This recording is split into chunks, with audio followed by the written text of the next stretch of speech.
Essay tahlil qilish. Demak, boshladik.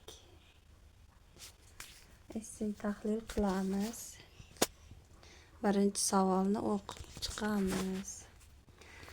The older generations tend to have very traditional ideas about how people should live, think, and behave.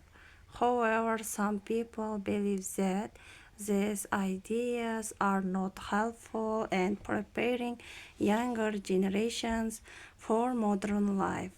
To what extent do you agree or disagree with this view? Qadim older generations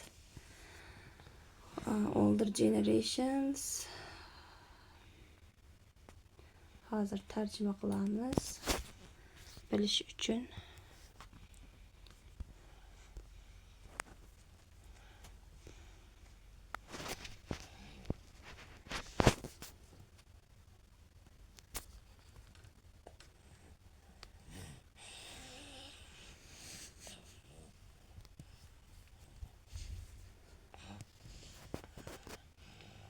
Keksaroq avlodlar, katta yoshdagi avlodlar.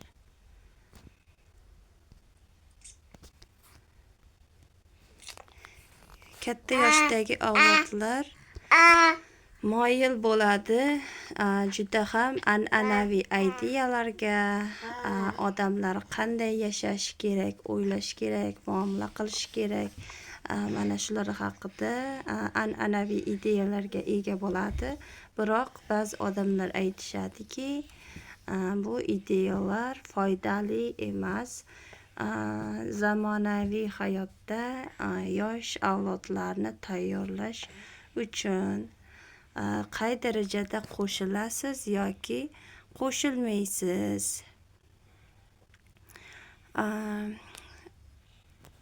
It's true that ma'lumki ko'p odamlar ishonishadi. Ma'lumki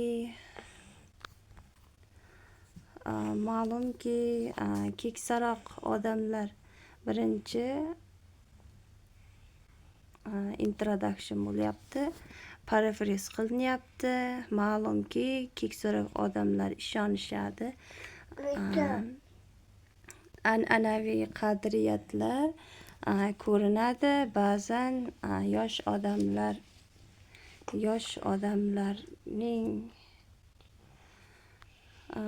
odamlar uchun incompatible with needs bo'lib ko'rinadi.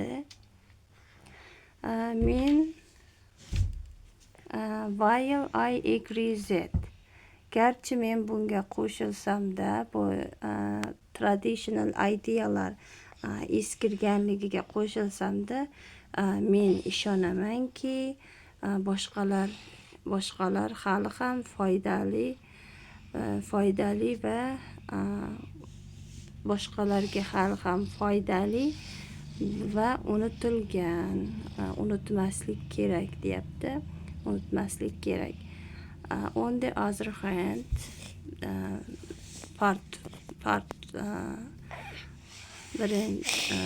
body 1 yozilyapti.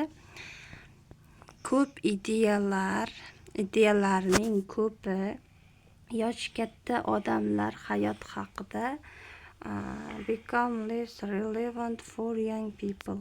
Yosh odamlar uchun kamroq tegishli bo'lyapti.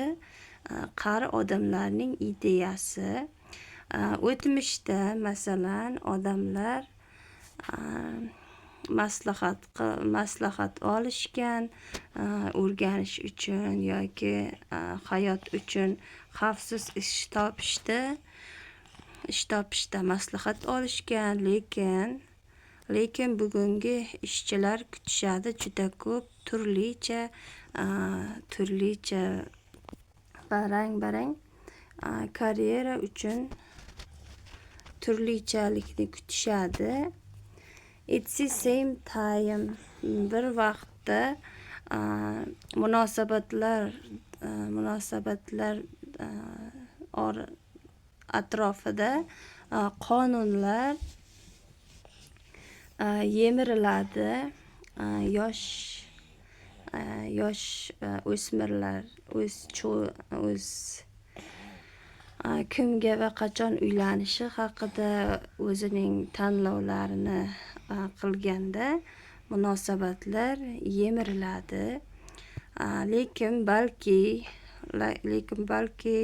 buyuk katta xilma-xillik avlodlar o'rtasida katta xilma-xillik ko'rinadi. Munosabatlarda, jinsiy rollarda farq ko'rinadi. An'anaviy rollar, ayollar va erkaklarning an'anaviy rollari, oila boquvchisi sifatida, uy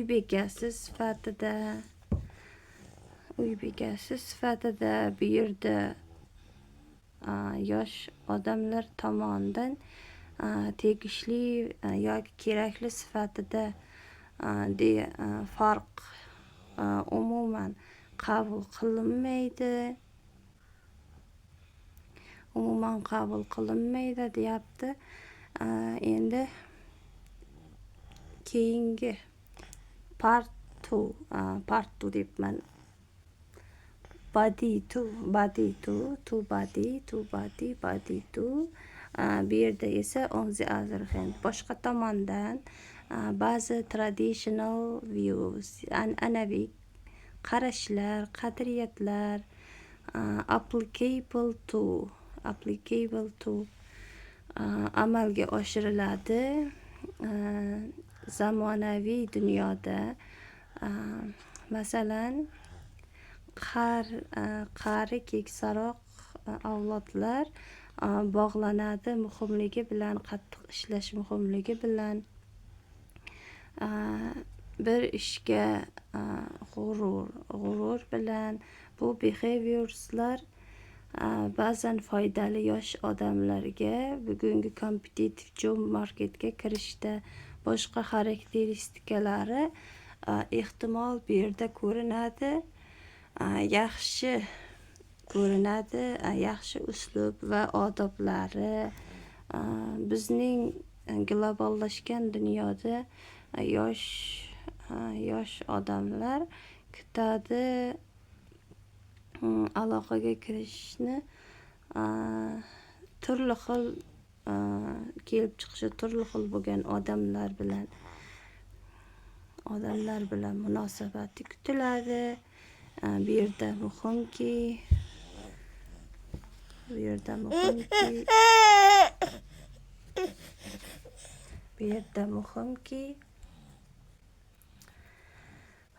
hurmat bilan munosabat qilishga qaraganda bu ko'proq muhimroq. Nihoyat men ishonamanki yosh odamlar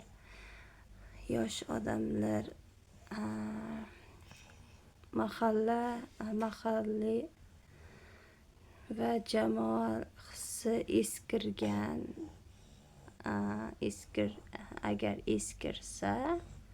eskirganda baxtli hayotga olib kelgan bo'lardi.